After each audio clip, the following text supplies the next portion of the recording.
मत्ती अध्याय 6।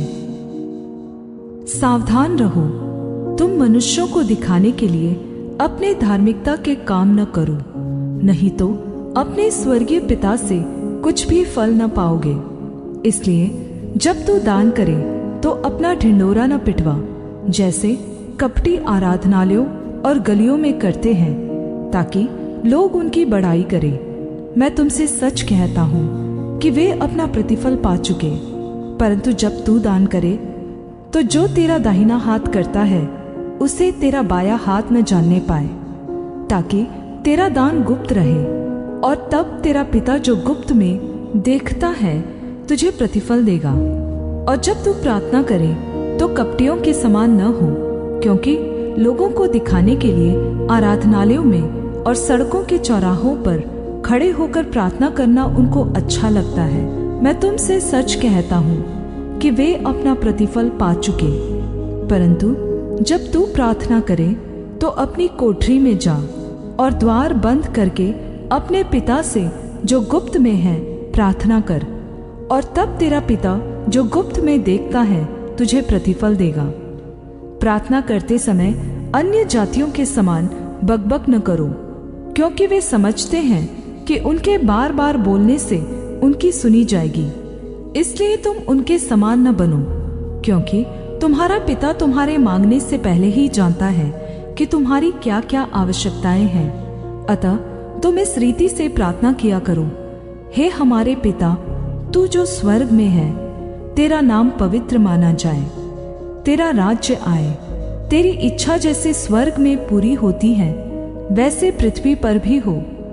हमारी दिन भर की रोटी आज हमें दे, और जिस प्रकार हमने अपने अपराधियों को क्षमा किया है वैसे ही तू भी हमारे अपराधों को क्षमा कर, और हमें परीक्षा में न ला, परंतु बुराई से बचा, क्योंकि राज्य और पराक्रम और महिमा सदा तेरे ही हैं। आमीन। इसलिए यदि तुम मनुष्य के अपराध क्षमा करोगे तो तुम्हारा स्वर्गीय पिता भी तुम्हें क्षमा करेगा, और यदि तुम मनुष्यों के अपराध क्षमा न करोगे तो तुम्हारा पिता भी तुम्हारे अपराध क्षमा न करेगा।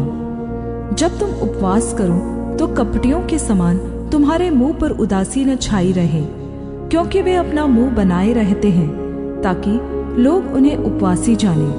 मैं तुमसे सच कहता हूँ कि वे अपना प्रतिफल पा चुके।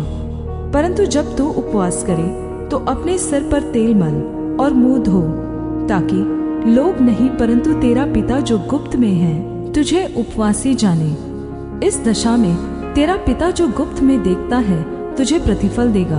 अपने लिए पृथ्वी पर धन इकट्ठा न करो, जहाँ कीड़ा और काई बिगाड़ते हैं और जहाँ चोर सेंध लगाते और चुराते हैं, परंतु अपने लिए स्वर्ग में धन इकट्ठा करो, जहाँ न तो कीड़ा और न काई बिगाड़ते हैं और जहाँ चोर न सेंध लगाते और न चुराते हैं, क्योंकि जहाँ तेरा धन है वहाँ तेरा मन भी लगा रहेगा।